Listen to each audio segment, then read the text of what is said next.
وبركاته.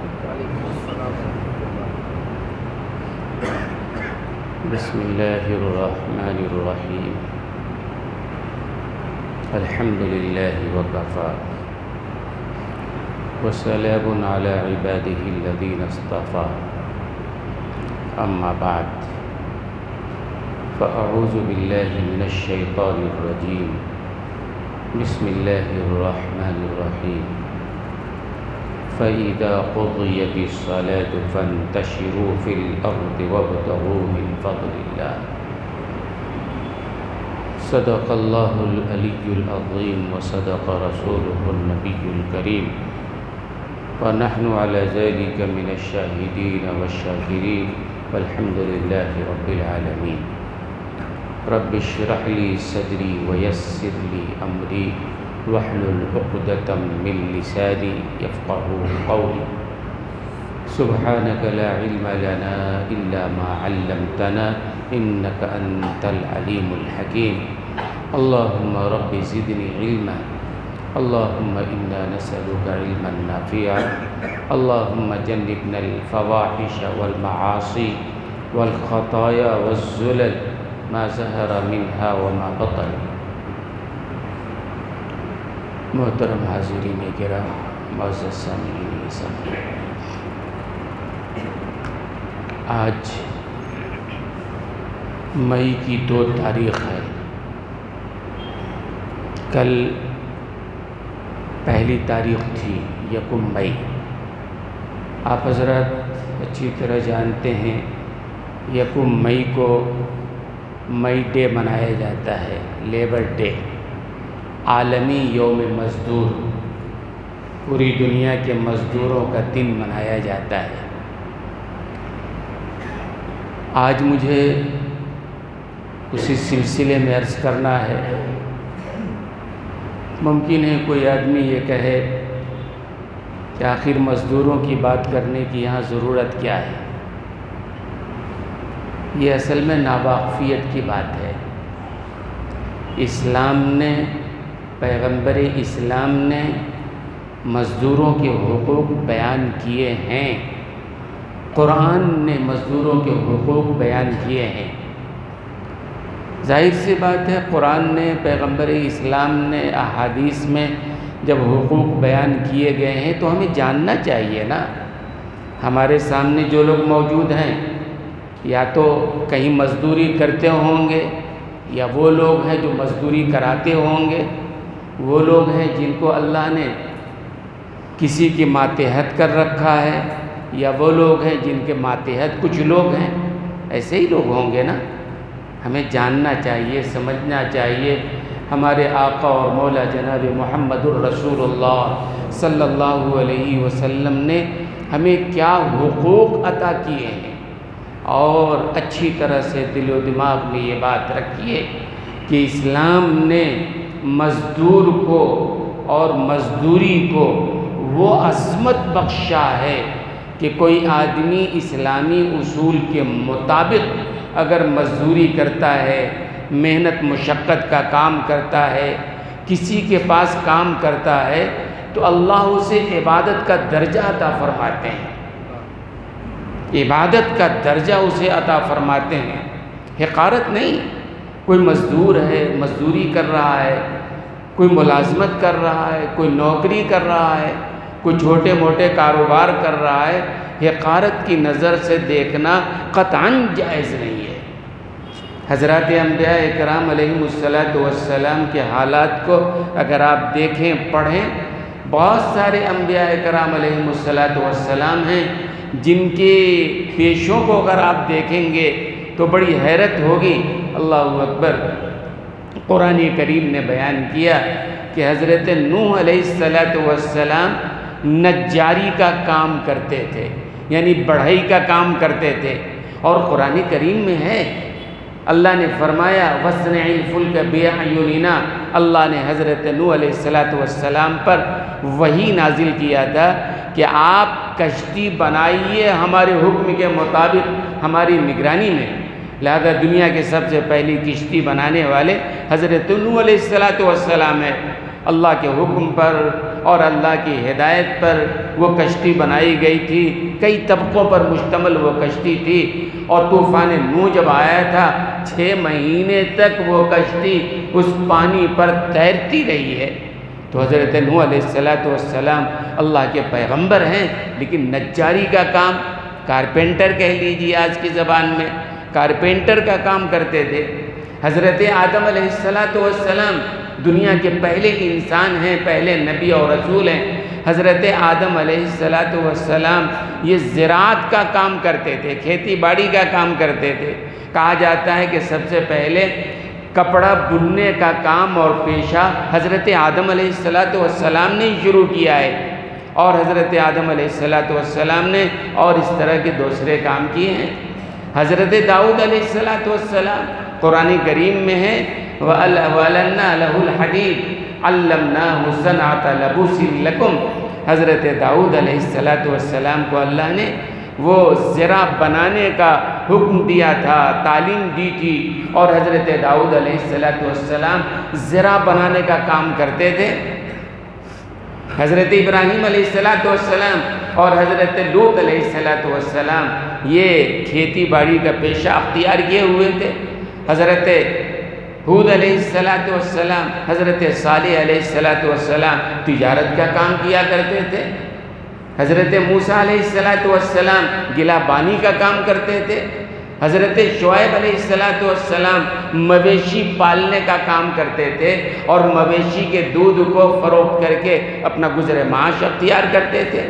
اور چھوڑ دیجئے امام الانبیاء ہمارے آقا اور مولا جناب محمد الرسول اللہ صلی اللہ علیہ وسلم نے خود بیان فرمایا، سیرت کی کتابوں میں موجود ہے کہ اللہ کے رسول صلی اللہ علیہ وسلم نے چند قیرات معاوضے کے بدلے میں وادی بطحا میں، مکے کے وادیوں میں لوگوں کے جانوروں کو چرایا کرتے تھے۔ امام الانبیاء ہونے والے ہیں، اور اللہ کے رسول صلی اللہ علیہ وسلم نے اس بات کو کبھی چھپایا نہیں کہ ہم نے چرواہی کا کام کیا ہے، بلکہ اللہ کے رسول صلی اللہ علیہ وسلم نے بیان فرمایا کہ نبوت ملنے سے پہلے وادی بطحا میں لوگوں کے بکریوں کو معاوضہ لے کر چرایا کرتا تھا، اور آپ صلی اللہ علیہ وسلم نے تجارت بھی تو کیا ہے۔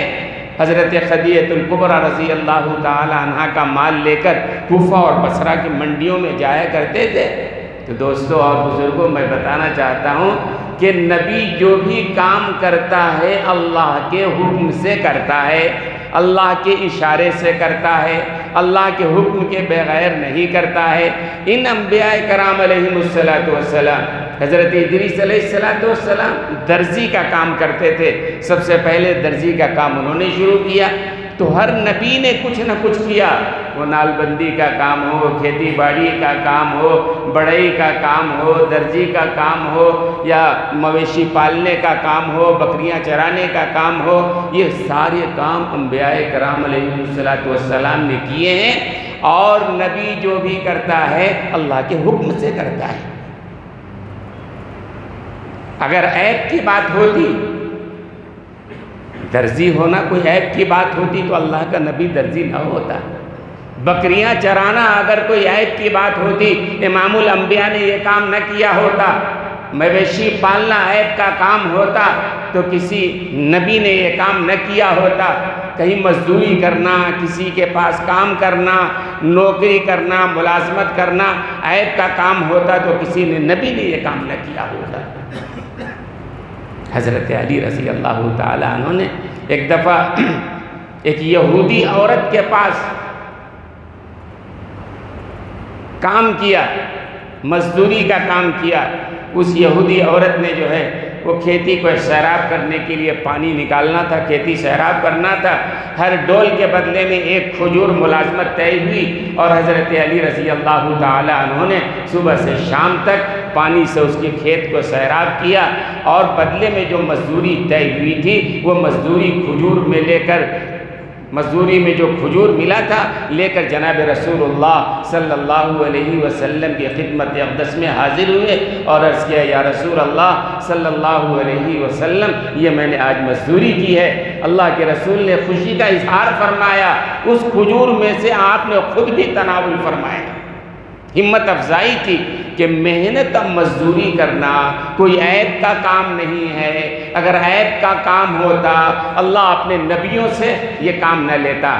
ہاں، دھوکہ دینا عیب کا کام ہے، چوری کرنا عیب کا کام ہے، ڈاکہ ڈالنا عیب کا کام ہے، لوگوں کے مال کو لوٹ لینا عیب کا کام ہے، دوسروں کے ساتھ غلط معاملہ کرنا، ظلم کرنا یہ عیب کا کام ہے، لیکن محنت اور مزدوری کرنا یہ عیب کا کام نہیں۔ یہ کس کی تعلیم ہے؟ آقا اور مولا جناب محمد الرسول اللہ صلی اللہ علیہ وسلم کی تعلیم ہے۔ اور یہ عالمی یوم مزدور جو منایا جاتا ہے یکم مئی کو، کہا جاتا ہے بہت پہلے شکاگو میں مزدوروں پر، شکاگو میں مزدور نے یونین بنائی اور اپنے حقوق کے لیے جد و جہد کیا۔ یاد رکھیے، حقوق کے لیے جد و جہد کی تعلیم اسلام دیتا ہے۔ اپنے حقوق کے لیے لڑو۔ خاموش رہ جانا مردوں کی علامت ہے، زندہ قومیں خاموش نہیں رہتی ہیں۔ آج ہم جو احتجاج کر رہے ہیں، جو وقف ترمیمی بل آیا ہے اور ہندوستان کا ہر مسلمان اس کے پیچھے لگا ہے، ہمارے بڑے، ہمارے بزرگ، ہمارے اکابرین جو کہتے ہیں ہم اس پر فوراً لبیک کہتے ہیں، جو وہ کہتے ہیں ہم کرنے کے لیے تیار ہیں۔ ابھی بتی گل کا معاملہ تھا، الحمدللہ پوری ہندوستان میں مسلمانوں نے اس پر عمل کیا، ہر جگہ یہ کام ہوا اور ہو رہا ہے، اور آئندہ بھی جو کہیں گے ہم کریں گے۔ بعض لوگ کہتے ہیں اس سے کیا فرق پڑا؟ بھائی ظاہر ہے جو ظالم ہے، جس نے طے کیا ہے ہمیں ظلم کرنا ہے، ظاہر سی بات ہے اس پر تو فرق نہیں پڑے گا، لیکن اتنی بات تو آپ جانتے ہیں نا، نہ یہ صبح آخری ہے نہ یہ شام آخری ہے، نہ یہ صبح آخری ہے نہ یہ شام آخری ہے، جہاں ظلم کی کثرت وہ نظام آخری ہے۔ اللہ کا فیصلہ ہے، ظلم جب بڑھتا چلا جاتا ہے، ٹوٹ جاتا ہے، بکھر جاتا ہے۔ ظاہر ہے ظلم جب بڑھے گا، آج ہمارے اوپر ظلم ہو رہا ہے، بے انتہا ظلم ہو رہا ہے، ہم تو یہاں سمٹے ہوئے ہیں، ہمیں پتہ نہیں ہے۔ جو لوگ سفر میں جاتے ہیں، جو لوگ ایسی جگہوں پہ رہتے ہیں جہاں مسلمانوں کی آبادی کم ہے، ان پر کتنے مظالم ہو رہے ہیں، جس طرح چاہا ان پر ظلم ڈھا دیا، ان کو مارا جا رہا ہے۔ ظلم کی کثرت جب ہوگی تو اللہ کا نظام آئے گا، لیکن ہمارا کام کیا ہے؟ ظلم پر خاموش رہنا ہمارا کام نہیں ہے۔ ہم جو کر سکتے ہیں کریں، ہم دنیا کو بتائیں کہ ہم پر ظلم ہو رہا ہے، ظلم ڈھایا جا رہا ہے، ہماری مسجدوں کو چھیننے کی کوشش ہو رہی ہے، ہماری عبادت گاہوں کو چھیننے کی کوشش ہو رہی ہے، ہمارے قبرستانوں کو چھیننے کی کوشش ہو رہی ہے۔ ہم چیخیں، چلائیں، روئیں، ہمارے اختیار میں وہی تو کریں گے۔ اللہ کے سامنے روئیں، گڑ گڑائیں، اللہ سے دعائیں کریں، اپنے صفوں میں اتحاد پیدا کریں، انتشار سے اپنے آپ کو بچائیں۔ تو بہرحال دوستوں اور بزرگوں، مزدوروں کے بارے میں کہا جاتا ہے سینکڑوں سال پہلے شکاگو میں مزدوروں نے سرمایہ داروں کے خلاف، جو مالکین تھے، حکمراں تھے، بڑی فیکٹریوں کے مالکین تھے، ان کے خلاف مزدوروں نے احتجاج کیا تھا اور ان مالکوں نے گولی چلوا دیا، بہت سارے مزدور مارے گئے۔ وہاں سے ان کی یاد میں ہر سال 1 مئی کو عالمی یوم مزدور منایا جاتا ہے۔ لیکن سوال یہ ہوتا ہے کہ صرف شکاگو میں مزدوروں پر ظلم تو نہیں ہوا، آج بھی ہو رہا ہے، دنیا کے ہر ملک میں ہو رہا ہے، روم میں ہوتا رہا، ایران میں ہوتا رہا، مصر میں ہوتا رہا، ہندوستان میں ہوتا رہا، دنیا کے ہر ملک میں ہر جگہ ملازموں کے ساتھ، پہلے غلامی کا رواج تھا، اس کے بعد ملازموں کے ساتھ، مزدوروں کے ساتھ، محنت کشوں کے ساتھ اور جفا کشوں کے ساتھ ظلم ہوتا رہا، ان کے حقوق کو لوٹا جاتا رہا، ان کے حقوق نہیں دیے جاتے تھے۔ تو سوال یہ ہے دنیا میں جب ہر جگہ یہ ہو رہا ہے تو یہ عالمی دن صرف شکاگو میں ہونے والے مظالم پر کیوں ہو رہے ہیں؟ بات دراصل یہ ہے کہ یہ یورپ جو ہے نا، یورپ بڑا شاطر ہے۔ یورپ دنیا کے ذہن میں یہ بٹھانا چاہتا ہے کہ ہر طرح کے حقوق کی آواز ہم نے بلند کیا۔ یورپ دنیا کو سمجھانا چاہتا ہے عورت کے حقوق کی آواز اٹھی تو یورپ سے اٹھی، بچوں کے حقوق کی آواز اٹھی تو یورپ سے اٹھی، عوام کے حقوق کی آواز اٹھی تو یورپ سے اٹھی، اگر مزدوروں کے حقوق کی آواز اٹھی تو یورپ سے اٹھی۔ غلط بات ہے، یہ جھوٹ ہے، بکواس ہے۔ عورت کے حقوق کی آواز اگر سب سے پہلے کہیں سے اٹھی ہے تو اسلام نے عورت کے حقوق کی آواز کو اٹھایا ہے، اور جناب محمد الرسول اللہ صلی اللہ علیہ وسلم نے عورت کو عزت اور عظمت بخشا ہے، وہ عزت اور عظمت بخشا ہے کہ دنیا کا کوئی قانون وہ عزت نہیں دے سکتا ہے۔ جس زمانے میں یورپ کے کلیساؤں میں یہ بحث ہو رہی تھی کہ عورت انسان ہے یا نہیں ہے، اس سے پہلے اسلام نے عورتوں کو حقوق عطا کیا ہے۔ جس زمانے میں یورپ میں بچوں کا خرید و فروخت ہو رہا تھا، اس سے پہلے اسلام نے بچوں کے حقوق متعین کیے ہیں۔ جس زمانے میں مزدوروں کے ساتھ بڑے مسالم ہو رہے تھے، اس سے پہلے اسلام نے، پیغمبر اسلام نے مزدوروں کے حقوق متعین کیے ہیں۔ اسلام نے حق دیا ہے۔ اور تو اصل میں اسلام نے حقوق دیے ہیں، عورتوں کو حقوق اسلام نے دیے، بچوں کو حقوق اسلام نے دیے، عوام کو حقوق اسلام نے دیے، مزدوروں کو حقوق اسلام نے دیے، غریبوں کو حقوق اسلام نے دیے۔ اسلام نے بتایا ہے، اور آج ضرورت اس بات کی ہے کہ ہم سمجھیں، ہم جانیں، اپنے حق کو معلوم کریں۔ اپنے حق کو معلوم نہ کرنا یہ بھی غلط ہے، اور حق کو معلوم کرنا، اس کے مطابق عمل نہ کرنا یہ بھی غلط ہے۔ تو دوستو اور بزرگوں، مزدوروں کے کیا حقوق ہیں، اور یاد رکھیے اسلام نے جو ہے مزدوروں کو اور مزدوری کو، جفاکشی کو، محنت کشی کو وہ عظمت عطا کیا ہے، اللہ اکبر، اس کی مثال نہیں ملتی ہے۔ کیا عظمت عطا کی ہے؟ توجہ ہے نا؟ اللہ تعالی ہم سب کو عمل کی نیت سے سننے کی توفیق عطا فرمائے، عمل کرنے کی توفیق عطا فرمائے۔ کیا عظمت دی ہے، اللہ اکبر، اللہ اکبر۔ ہمارے آقا اور مولا جناب محمد الرسول اللہ صلی اللہ علیہ وسلم نے مزدوروں کے ان ہاتھوں کو اپنے ان لبوں سے بوسہ دیا ہے جن لبوں پر قرآن کی آیتیں مچلتی رہتی تھیں۔ ہمارے آقا اور مولا نے، اللہ اکبر، کسی کو نبی بوسہ دے کیا بات ہے، کوئی کسی پیر کو بوسہ دے لے، بہت سارے لوگ ہیں جو پیر کو بوسہ دیتے ہیں، اپنے استاد کو بوسہ دیتے ہیں، لیکن آقا اور مولا جناب محمد الرسول اللہ صلی اللہ علیہ وسلم اگر کسی کو بوسہ دیں تو اس کا کیا مقام ہوگا نا؟ مزدور کو یہ عظمت عطا کیا ہے۔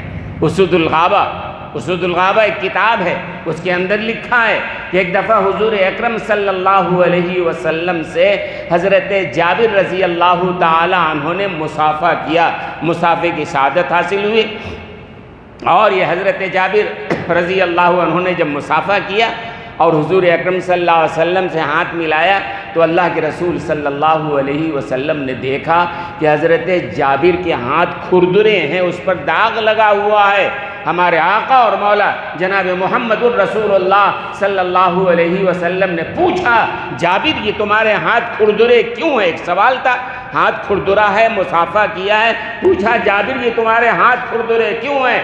حضرت جابر رضی اللہ تعالی عنہ نے کہا، یا رسول اللہ صلی اللہ علیہ وسلم، میں نال بندی کا کام کرتا ہوں، اور نال بندی کے کام کے ذریعے اپنا اور اپنے بچوں کا پیٹ پالتا ہوں، ان کی پرورش کے لیے انتظام کرتا ہوں، اس لیے ظاہر سی بات ہے کوئی آدمی اگر پتھر توڑے گا، کوئی نال بندی کا کام کرے گا، ہاتھ تو کھردرے ہوں گے نا۔ تو اللہ کے رسول صلی اللہ علیہ وسلم نے اس موقع پر کیا کیا؟ صحابہ موجود تھے، اللہ کے رسول صلی اللہ علیہ وسلم نے حضرت جابر کے کھردرے ہاتھ کو لیا، اوپر اٹھایا، مجمع کو دکھایا، فرمایا ہاذہ ید لا تمسھا النار، لوگوں اچھی طرح سن لو، یہ وہ ہاتھ ہے جس کو جہنم کی آگ نہیں چھو سکتی ہے۔ کیوں؟ محنت کی عظمت ہے، یہ آدمی محنت کر رہا ہے، نال بندی کا کام کر رہا ہے، پتھر توڑنے کا کام کر رہا ہے، اللہ کے رسول نے ایسے ہاتھ کو بوسہ دیا ہے، عظمت سمجھایا۔ محنت اور مشقت کرنے والوں کی عظمت ہوتی ہے، کوئی کام حقیر نہیں ہوتا ہے۔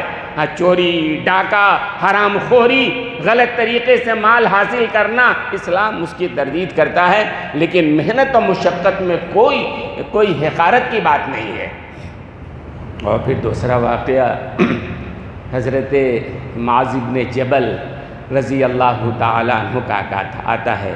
حضرت معاذ بن جبل رضی اللہ تعالیٰ عنہ بڑے جلیل القدر صحابی تھے۔ تو حضور اکرم صلی اللہ علیہ وسلم کو غزوہ تبوک کے لیے نکلنا تھا۔ مدینے سے کافی فاصلے پر ہے تبوک، گرمیوں کا زمانہ تھا، تمام صحابہ جا رہے تھے تبوک، حضور اکرم صلی اللہ علیہ وسلم خود غزوے میں شریک ہیں۔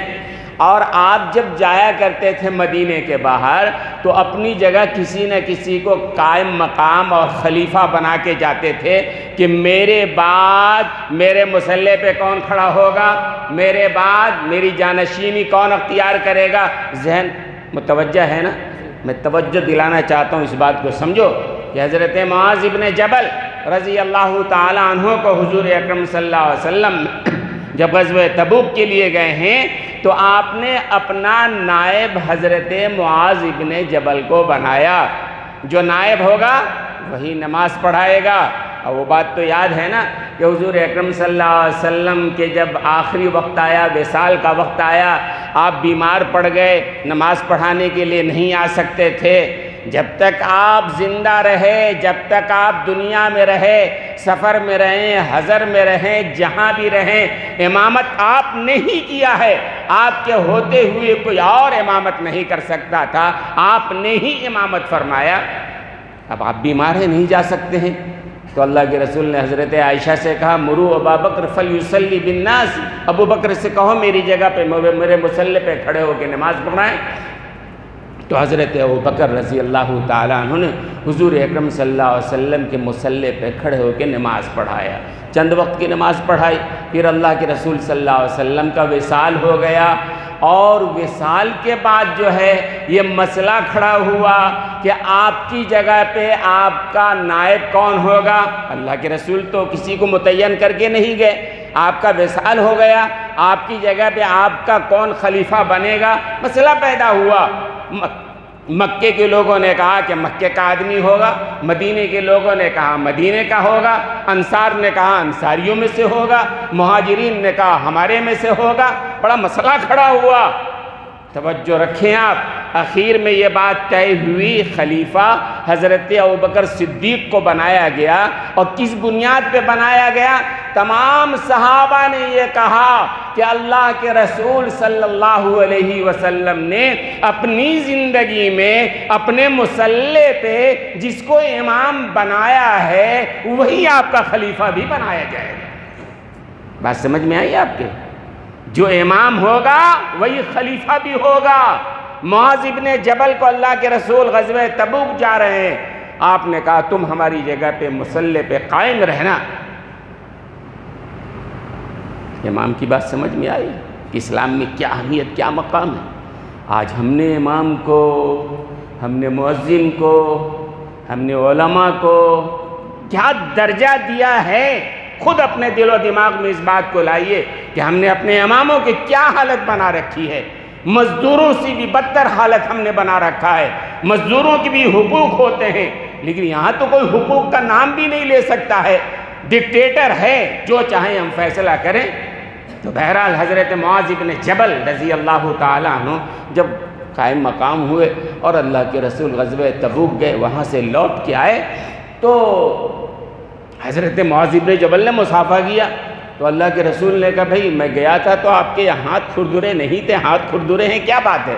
تو کہا یا رسول اللہ آپ چلے گئے، میرا جو کام کہیں دور دراز تھا، مدینہ چھوڑ کے جا نہیں سکتا تھا، تو میں نے اپنے بچوں کے معاش کے لیے یہ کیا کہ جنگل سے جاتا، لکڑیاں کاٹ کر لے کے آتا، بیچتا، اس کے ذریعے ہم نے معاش کا انتظام کیا ہے۔ یہاں بھی روایتوں میں آتا ہے اللہ کے رسول صلی اللہ علیہ وسلم نے حضرت معاذ بن جبل کے کھردرے ہاتھ کو 3 بار بوسہ دیا اور صحابہ سے کہا ہاذہ ید لا تمسھا النار، یہ وہ ہاتھ ہے جس کو جہنم کی آگ نہیں جلا سکتی۔ محنت کی عظمت ہے اسلام میں، محنت کی عظمت ہے، اور اسلام نے یہ تعلیم دیا ہے کہ اگر آپ کے ماتحت کوئی ہے، اللہ نے ہر ایک کے ماتحت کچھ لوگوں کو رکھا ہے، گھر والے ماتحت ہیں، دکان والے ماتحت ہیں، فیکٹری ماتحت ہیں، جو جس درجے کا ہے، اگر آپ کے ماتحت کوئی ہے تو آپ کو اس بات کا خیال رکھنا چاہیے کہ آپ کی طرف سے کوئی ظلم نہ ہو، بلکہ رحم کا معاملہ ہو، کرم کا معاملہ ہو، عفو و درگزر کا معاملہ ہو، حلم کا معاملہ ہو، بردباری کا معاملہ ہو، شفقت کا معاملہ ہو، یہ معاملہ ہونا چاہیے ہمارا۔ حقارت کا معاملہ نہیں ہونا چاہیے، نفرت کا معاملہ نہیں ہونا چاہیے، ظلم کا معاملہ نہیں ہونا چاہیے، اپنے قانون بگاڑنے کا طریقہ نہیں ہونا چاہیے، بلکہ شفقت و محبت کا معاملہ ہونا چاہیے۔ اور جب یہ معاملہ ہوگا تو اللہ تعالیٰ کا معاملہ بھی ہے۔ آج ہمارا معاملہ تو یہ ہے کہ ہم اپنے ماتحت پہ غصہ کرتے ہیں، ہم اپنی حکومت دکھاتے ہیں، ہم اپنا روب جھاڑتے ہیں اور پتہ نہیں کیا کچھ کرتے ہیں، آپ کو معلوم ہے نا بھئی کیا کچھ ہوتا ہے۔ حضرت ابو مسعود انصاری رضی اللہ تعالیٰ عنہ، حضرت ابو مسعود کا واقعہ سنا رہا ہوں، توجہ ہے نا؟ توجہ ہے بھئی؟ حضرت ابو مسعود رضی اللہ تعالیٰ عنہ فرماتے ہیں کہ ایک دفعہ میں میرے غلام کو مار رہا تھا، اس زمانے میں غلامی کا نظام تھا، میں میرے غلام کو مار رہا تھا۔ حضرت ابو مسعود انصاری کہتے ہیں غصہ تھا مجھے کسی بات پر اور میں اپنے غلام کو مار رہا تھا، پیچھے سے ایک آواز آئی، یا ابا مسعود اعلم ان اللہ اقدر علیک، ابو مسعود جتنا اللہ نے تم کو اس غلام پر طاقت دیا ہے، اللہ کو اس سے زیادہ تم پر طاقت ہے، معمولی قدرت ہے تم کو غلام پر مار رہے ہو، اللہ کو اس سے زیادہ تمہارے اوپر قدرت ہے، اللہ چاہے آنے واحد میں سب تباہ و برباد کر کے رکھ دے، کوئی کچھ نہیں کر سکتا ہے۔ تو حضرت ابو مسعود کہتے ہیں میں نے پیچھے پلٹ کے دیکھا تو جناب رسول اللہ صلی اللہ علیہ وسلم کھڑے ہیں اور اللہ کے رسول کہہ رہے ہیں کہ ابو مسعود یہ کیا کر رہے ہو، تمہارا یہ نوکر ہے، ملازم ہے، غلام ہے، مارے جا رہے ہو، کیا طریقہ ہوا یہ؟ فرمائیں کہ غلط کر رہے ہو۔ حضرت ابو مسعود کہتے ہیں میری ٹانگیں لڑکھڑا گئیں کہ میں نے کیا کیا یہ، اور اس کے بعد فوراً اسی وقت کھڑے کھڑے میں نے کہا یا رسول اللہ یہ میرا غلام ہے، اللہ کے لیے میں نے اس کو آزاد کر دیا۔ اللہ کے رسول نے آگے فرمایا اے ابو مسعود اگر تم نے اس کو آزاد نہ کیا ہوتا تو جہنم کی آگ تجھے ضرور جلاتی تھی۔ ہمارا معاملہ کیا ہے؟ اللہ نے تھوڑی سی قدرت دے دی ہے، ہم اس قدرت کا استعمال اپنے ملازموں پہ، اپنے ماتحتوں پہ کرتے ہیں۔ اسلام کی یہ تعلیم نہیں ہے، سرکار دو عالم صلی اللہ علیہ وسلم کی یہ تعلیم نہیں ہے۔ اور دیکھیں آپ اسلام نے جو ہے مزدوروں کو بھی حقوق دیا ہے، جینے کا حقوق دیا ہے،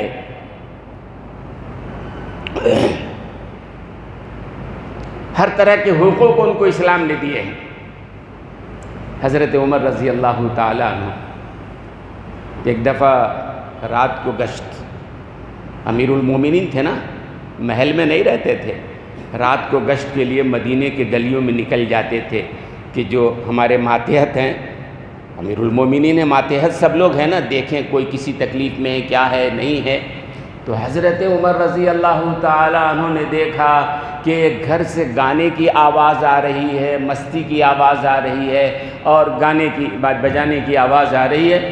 حضرت عمر رضی اللہ تعالیٰ عنہ نے یہ کیا کہ اب دروازے سے کھٹکھٹا کے جائیں گے تب رک جائے گا اس کام سے، دیوار پہ چڑھ گئے، دیوار پہ چڑھ کے دیکھا تو وہ آدمی گھر میں ہے، وہ گانے بجانے میں لگا ہوا ہے، مستی میں جھوم رہا ہے، شاید اس نے پی بھی رکھا ہے۔ حضرت عمر رضی اللہ تعالیٰ عنہ امیر المومنین ہیں، ذہن میں بات رکھیے، حضرت عمر کون ہیں؟ امیر المومنین ہیں۔ آج تو ہم چھوٹے موٹی دکانوں کے اور جگہوں کے مالک ہو کر ایسا ہی ترانے لگتے ہیں کہ پاؤں زمین پر ہوتا ہی نہیں ہے۔ کئی ملازمین آتے ہیں کہتے ہیں کہ ہمارے مالکین گالیاں دیتے ہیں، ماں بہن کی گالیاں دیتے ہیں، برا بھلا کہتے ہیں۔ ظاہر سی بات ہے ایسے لوگ اچھے ہرگز نہیں ہو سکتے ہیں۔ تو بہرحال حضرت عمر دیوار پہ کھڑے ہو گئے اور دیوار پہ چڑھ کے اس آدمی سے کہنے لگے او دشمن خدا تو یہ کیا کر رہا ہے؟ تو اس بندے نے کیا کہا؟ ذرا ٹھہر جائیے، ذرا ٹھہر جائیے، اگر میں نے ایک گناہ کیا ہے تو آپ نے 3 گناہ کیا ہے۔ للکار رہا ہے یہ آزادی تھی جو اسلام نے عطا کیا تھا۔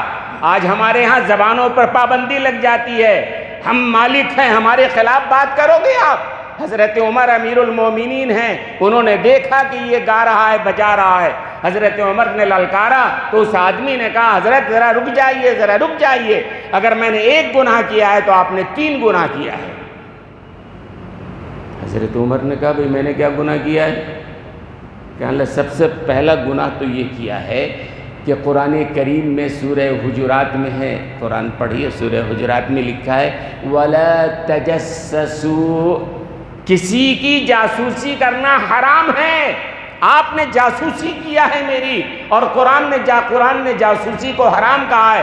آپ نے ایک حرام کام کا ارتکاب کیا ہے، آپ کو حق نہیں تھا، ایک گناہ آپ نے یہ کیا۔ آج ہم بھی تو جاسوسی کرتے ہیں نا، کرتے ہیں اپنے بھائیوں کے، اپنے پڑوسیوں کے، ارے اپنے اماموں کو بھی جاسوسی کرتے ہیں، کہاں جاتا ہے، کیا کرتا ہے، کس سے ملتا ہے، کہاں اٹھتا ہے، کہاں بیٹھتا ہے۔ آج ہماری عادت ہو گئی ہے، ہم کو اپنے دامن و گریما میں کوئی عیب نظر نہیں آتا ہے، سارے عیوب دوسرے میں نظر آتے ہیں۔ آج ہم نے جاسوسی کا طریقہ اپنایا ہے، حالانکہ جاسوسی کو قرآن کیا کہہ رہا ہے؟ حرام، ولا تجسسوا، جاسوسی مت کرو، ٹوہ میں مت لگو، کھوج میں مت پڑو، یہ حرام ہے۔ اس آدمی نے کہا، حضرت عمر نے کہا اچھا اور بتاؤ؟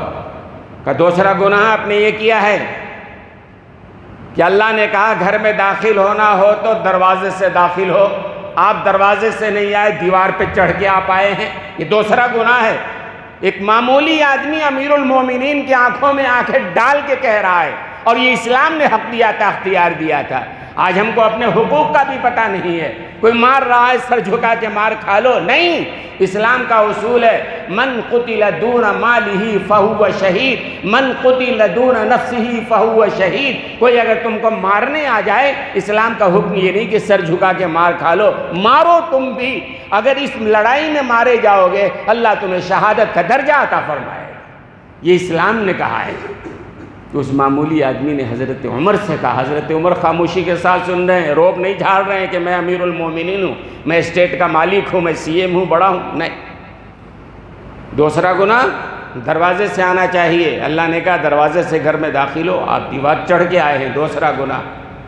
تیسرا گناہ آپ نے یہ کیا ہے کہ اللہ نے فرمایا یا ایھا الذین آمنوا لا تدخلوا بیوتا غیر بیوتکم حتی تستأنسوا وتسلموا، کسی کے گھر جاؤ پہلے گھر والے سے اجازت لو پھر گھر میں داخل ہو۔ آپ بغیر اجازت کے ہمارے گھر میں آ گئے ہیں، ایک تو آپ نے تجسس کیا، دوسرے آپ دیوار چڑھ کے آئے، تیسرے بغیر اجازت کے میرے گھر میں آئے۔ اگر میں نے ایک کام کیا ہے گناہ کا تو آپ نے 3 کام کیا ہے۔ ہم ہوتے تو کیا کرتے؟ اپنے ملازمین کو جوتے اتار کے 2-4 جوتے اور لگاتے، کمینہ بات کرتا ہے میرے سامنے۔ حضرت عمر خاموش ہو گئے، فرمایا واللہ تم نے جو کہا سچ کہا، یاد دلایا، اور فوراً حضرت عمر رضی اللہ تعالیٰ عنہ نکل گئے۔ یہ اسلام نے حقوق عطا کیا ہے دوستو اور بزرگوں، تو ہمارے دل و دماغ میں رہنا چاہیے کہ اسلام نے مزدوروں کو کیا حق دیا ہے، بڑی عظمت عطا کی ہے۔ اسلام نے مزدوروں کو بڑی عظمت عطا کی ہے، ہمارے آقا نے مزدوری کا معاملہ کیا ہے، اور کہیں سے بھی اسلام نے مزدوری کو گناہ نہیں سمجھا ہے، حقیر بھی نہیں سمجھا ہے۔ ایک واقعہ سنا کے بعد میں ختم کروں گا، باتیں تو بہت وقت ہے کہ نہیں ہے، ہو گئے ہو؟ ایک چھوٹا سا واقعہ شاید آپ نے سنا ہوگا، اس نقطہ نظر سے سنیے، مختصر میں عرض کر کے بات ختم کروں گا، اور بھی اس سلسلے میں باتیں آئندہ انشاءاللہ عرض کروں گا میں۔ حضرت مولانا مفتی مظفر حسین صاحب رحمۃ اللہ علیہ کاندھلوی، کاندھلہ کے رہنے والے تھے، بڑے بزرگ تھے، تو اس زمانے میں پیدل سفر کرتے تھے لوگ۔ حضرت مفتی مظفر حسین صاحب رحمۃ اللہ علیہ اپنے گاؤں سے نکلے، کہیں جانا تھا، راستے میں رات ہو گئی، ایک مسجد نظر آئی، سوچا چلو یہی نماز پڑھ لیتے ہیں، رات یہیں گزار لیتے ہیں، پھر کل اگلی منزل کو نکلیں گے۔ مسجد کے اندر گئے، دیکھا ویران ہے، کوئی نمازی نہیں ہے۔ حضرت نے صاف صفائی کیا، اذان دیا، مغرب کا وقت ہو گیا تھا، نماز کے لیے کھڑے ہونے والے تھے کہ ایک آدمی بھاگتا بھاگتا آیا، وہ بھی نماز میں شامل ہو گیا۔ خیر پڑھ لیے نماز حضرت۔ نماز کے بعد اس آدمی نے پوچھا کہ حضرت آپ کون، کہاں؟ نیا آدمی۔ حضرت نے فرمایا میں مسافر ہوں، رات ہو گئی ہے، رک گیا ہوں، کل چلا جاؤں گا۔ اتنا سن کے وہ آدمی چلا گیا۔ تھوڑی دیر کے بعد گھر جا کے اس نے حضرت کے لیے کھانا لایا، 3 روٹیاں لے کے آئے، جو سالن وغیرہ جو بھی تھا۔ حضرت آپ مہمان ہیں، ہمارے محلے میں ہیں اور یہاں تو ہوٹلوں کا زمانہ نہیں، آپ یہ کھا لیجئے۔ حضرت نے کہا ٹھیک ہے، الحمدللہ حضرت نے کھا لیا، سو گئے۔ حضرت کہتے ہیں اللہ اکبر اللہ اکبر اللہ اکبر، یہ آدمی جو لے کے آیا تھا نا، یہ مزدور تھا، دن بھر مزدوری کا کام کرتا تھا، شام کو لوٹ کے آتا، مغرب اپنی مسجد میں پڑھ لیتا، شاید یہی ایک اکیلا پڑھنے والا تھا، دن بھر مزدوری کرتا، جو پیسے ملتے اس سے دال چاول آٹا لے کے آتا، یہی اس کا کام تھا۔ تو خیر اس نے حضرت کو لا کے دے دیا 3 روٹیاں۔ حضرت نے فرمایا کل آگے مجھے جانا ہے۔ دوسرے دن شام کو پھر وہ آیا تو دیکھا کہ حضرت یہی ہیں، پھر گھر گیا، جا کے حضرت کے لیے 2 روٹیاں لے کے آیا، دے دیا۔ حضرت ٹھیک ہے، اچھی بات ہے۔ تیسرے دن آئے تو دیکھا حضرت آج بھی یہاں ہیں، 1 روٹی لے کے آیا۔ اس نے کہا حضرت اللہ کے واسطے کل آپ ضرور چلے جائیں گے آپ۔ اب حضرت نے پوچھا اچھا یہ بتاؤ بھائی کہ تم کرتے کیا ہو، تمہارا کام کیا ہے؟ پہلے دن 3 روٹی لے کے آئے، دوسرے دن 2 روٹی لے کے آئے، آج 1 روٹی لے کے آئے، اور کل یہ کہہ رہے ہو کل میں چلا جاؤں، بات کیا ہے یہ بتلاؤ۔ تو اس نے کہا حضرت بات دراصل یہ ہے کہ میں مزدور آدمی ہوں، صبح سے شام تک مزدوری کرتا ہوں اور جو پیسہ ملتا ہے اس سے داول چال لے کے پکواتا ہوں۔ 3 روٹیاں عام طور سے پکتی ہیں، میں ہوں، میری بیوی ہے، میرا ایک بچہ ہے، 1 روٹی کھا لیتا ہوں۔ آپ آئے، مسافر کا حق ہوتا ہے، مہمان کا حق ہوتا ہے، محلے میں آپ ہیں، تو میں گیا اور پہلے دن 3 روٹی، میری بھی، میری بیوی کی بھی، میرے بچے کی بھی روٹی لا کے میں نے آپ کو دے دیا۔ دوسرے دن دیکھا آپ ہیں، ہم تینوں بھوکے رہ گئے پہلے دن۔ دوسرے دن دیکھا تو بچے میں بھوک کی طاقت نہیں تھی، 1 روٹی اس کو دے دیا، میری اور میری بیوی کی روٹی ہم نے آپ کو لا کے دے دیا۔ اور آج جو ہے ہمارے اندر بھی اب 1 روٹی اپنی لا کے دے دیا میں نے تیسرے دن، کل میرے اندر بھی بھوکے رہنے کی طاقت نہیں ہے، اس لیے میں نے کہا کہ آپ چلے جائیے۔ تو حضرت مولانا مظفر حسین صاحب رحمۃ اللہ علیہ نے فرمایا بھائی بات دراصل یہ ہے کہ میں پہلے دن جو رکا تھا وہ رات ہو گئی تھی اس لیے رکا تھا، لیکن تم نے جو روٹیاں کھلائی ہیں اللہ کی قسم اس میں جو حلاوت تھی، اس میں جو لذت تھی، اس میں جو نور تھا، ایسا نور تھا، میں کھایا، رات میں سویا تو خواب میں آقا اور مولا جناب محمد الرسول اللہ صلی اللہ علیہ وسلم کی زیارت ہوئی۔ اس کھانے میں کیسی برکت ہوگی بھائی، مزدور نے محنت سے کمایا ہے، سوکھی روٹی کھلا رہا ہے لیکن اس میں حلاوت ہے، محسوس کرنے والے کے لیے بھی تو نور چاہیے نا۔ تو حضرت کہتے ہیں کہ اس روٹی میں ایسی حلاوت، ایسا نور، ایسی چیز تھی کہ میں نے کھایا اور رات میں جناب رسول اللہ صلی اللہ علیہ وسلم کی زیارت ہوئی، میں رک گیا، میں تمہاری روٹی کی لالچ میں رک گیا۔ دوسری رات بھی وہ روٹی میں نے کھایا اور دوسری رات بھی حضور اکرم صلی اللہ علیہ وسلم کی زیارت ہمیں نصیب ہوئی ہے، وہ مزدور کی روٹی کھا کے زیارت نصیب ہو رہی ہے۔ میں تیسرے دن بھی رک گیا کہ آج پھر روٹی کھا لیں، میں نے وہ روٹی کھایا اور ظاہر سی بات ہے یہ زیارت ہو رہی ہے اور نور ہے، برکت ہے اس کے اندر۔ اس لیے کہ دوستوں اور بزرگوں، محنت و مشقت کرنے والا، مزدوری کرنے والا، محنت کشی کرنے والا، اللہ نے اس کے رزق میں جو لذت رکھا ہے، جو حلاوت رکھا ہے، جو برکت رکھا ہے، آپ دیکھ رہے ہیں نا، حضرت نے کھایا اور 3 راتوں میں جناب رسول اللہ صلی اللہ علیہ وسلم کی زیارت ہو رہی ہے خواب کے اندر۔ تو محنت مشقت سے جان کو مت چرائیے، محنت کیجئے، ایمانداری سے کیجئے، اپنے حقوق کو بھی جانیے، آپ پر کوئی ظلم نہ کرنے پائے، کوئی آپ کا استحصال نہ کرنے پائے۔ اسلام نے آپ کو حق دیا ہے، لہذا اس کے مطابق کہیں اگر ظلم ہو رہا ہے، ظلم کے خلاف آواز اٹھائیے، اسلام نے اس کا حق دیا ہے۔ آج ہم جو آواز اٹھا رہے ہیں وقت ترمیمی بل کے خلاف، اسلام نے حق دیا ہے ہمیں، قانون نے حق دیا ہے ہمیں، آئین ہند نے ہمیں یہ اختیار دیا ہے کہ ہمارے اوپر اگر کوئی ظلم ہو رہا ہے ہم اس کے خلاف آواز اٹھائیں، عالمی سطح پہ ہو، ملکی سطح پہ ہو، یا ہمارے گھر کے سطح پہ ہو، محلے کے سطح پہ ہو، یا کہیں بھی اگر ہمارے خلاف ظلم ہو رہا ہے، اسلام نے یہ تعلیم دی ہے، ظلم کے خلاف خاموش رہنا اسلام کی تعلیم نہیں ہے۔ اسلام کی تعلیم یہ ہے کہ ظلم ہو رہا ہے اس کے خلاف آواز اٹھائیں، اور عظمت ہے۔ کوئی آدمی اگر محنت کر رہا ہے اس کے رزق میں بڑی برکت ہے، بڑی عظمت ہے، لہذا محنت کشوں کو اللہ نے بڑی عظمت عطا فرمائی ہے، اور جناب رسول اللہ صلی اللہ علیہ وسلم نے عظمت عطا فرمائی ہے۔ وآخر دعوانا الحمدللہ رب العالمین۔